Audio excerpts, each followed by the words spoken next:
Hi, it's Matt Kendall here. This is the weekly Q&A. Sorry, we're having some technical difficulties, so I'm re-recording it for you. It's the 9th of December, 2025.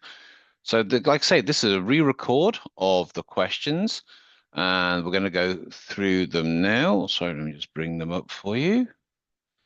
So, today I had a session, and it seemed that each time we processed a memory tied to an emotion with the K pattern, and the memory got clearer, the emotion got heavier.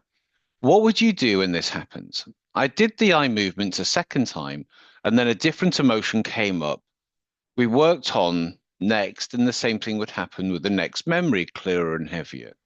I'm so used to people saying, wow, it's blurry, and I can see it from a different perspective. Is this normal? And if so, how would you work with this? So this can happen. Basically, I would just suggest to trust the process. Really trust the process with this. So when you work on a memory, ideally, it would go from being vivid to less vivid. That's what we'd be really looking for.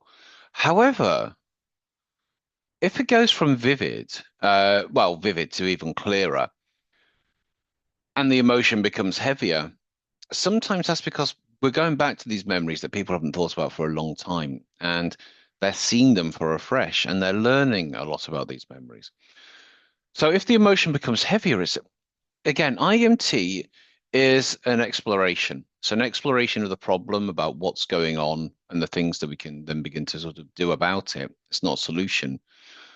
So I would just carry on and do the process. So by that, I mean get the emotion, go back to the first time, work on that memory. If it's still vivid, do it again. Then check with the emotion. If the emotion's different or what have you, continue. Always make sure you go back and work on the emotions that you have already processed to make sure that they are still at a very low level. And if not, you can actually continue to work on them again. But yes, this is a bit different than normal, but it doesn't mean it's wrong, and it doesn't mean what you're doing is wrong. My advice is trust the process. Okay. How would you get to a point where ending a session feels safe when the client is very has dysregulated behavior? My case study client didn't drop under six, as well as having quite an emotional reaction all through the session and showing dysregulated behavior at 60 minutes. I chose to continue, but what could I have done differently? Thank you so much. Well, first of all, if you're doing a case study, they should be 2 hours anyway. So if this if you had allowed for 2 hours, then you may not have sent this question in because it would have resolved or it may have resolved itself. Now, you've got to think if somebody's got dysregulated behavior all the way throughout the session and it didn't drop below six, are they right for IEMT? IEMT isn't care and support, and I feel that this client may have needed care and support rather than change work. The other thing to think about is are your skills up to dealing with somebody who's in this position? So is IMT suitable? And if so, are you the right person to do it?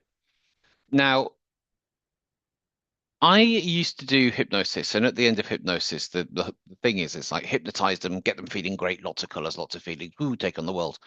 I don't do that with IMT. Nobody does that really.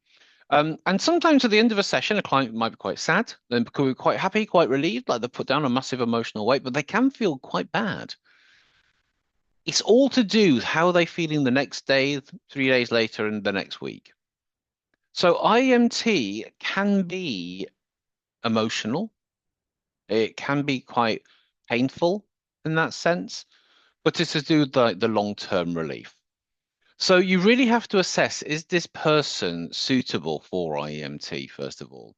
If they didn't go below six throughout that whole session, I would take a closer look at the patterns of chronicity which they may be displaying throughout this session as well. Any thoughts about severe driving anxiety? Just general anxiety by thought of driving. Does drive, has car, but lives in fear, no known reason. So I've done a lot of people with driving. And generally, there are certain conditions, triggers, or factors which either start or exacerbate this condition. So general things that have happened is they've been in an accident, they've seen an accident, they've seen stuff on TV, Or they could have been some kind of past trauma, which they are now connecting to driving. And driving, again, has different conditions. It might be in rush hour, it might be with other people in the car, it might be with children in the car, it might be with your partner in the car, it might be driving at night, it might be driving in bad weather, it might be driving on country roads. So I live out in the sticks, out in Yorkshire, well, nearly in the sticks, but it's not, it only takes me a few minutes of driving to get onto 60 mile an hour single track country roads at night. So the other night, I went to go pick my friend up. We went out for a meal, and I picked him up. It was about 7 in the evening, so dark, dark, and it was raining hard. And I tell you what, I found that really hard to do. I didn't enjoy it. It was actually yeah, I didn't enjoy it at all, to be honest. Getting there, I found it very dangerous. During the day, driving was absolutely fine. Now, the thing is, having that anxiety while I was driving at that time was fine because it means I didn't crash, because it means I was paying extra attention. If you think about what anxiety is paying extra attention to your surroundings to keep you safe. Obviously, it's different things as well. But so the thing is, it might be perfectly normal and natural for this person to have anxiety. Also, how long have they been driving for? Is it motorway driving? So you want to try and explore the landscape of the issue to find out what's triggering or exacerbating this.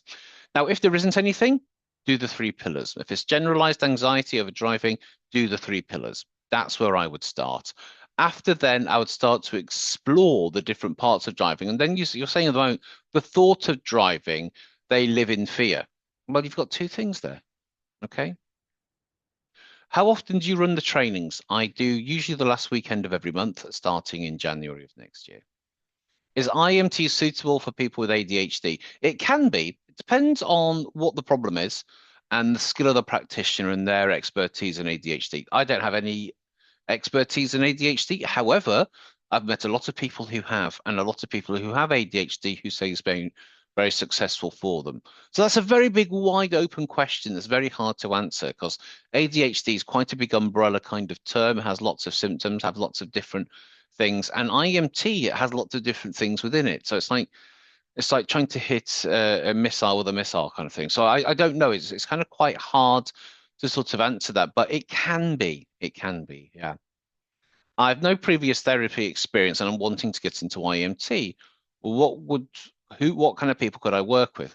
So if you haven't got any previous experience in therapy or coaching or that kind of area, counseling, then you will be limited to the kind of people that you can work with. We're talking like low-level emotional issues, undiagnosed or non-diagnosed, to the point where people haven't been to their GP, haven't been to another therapist.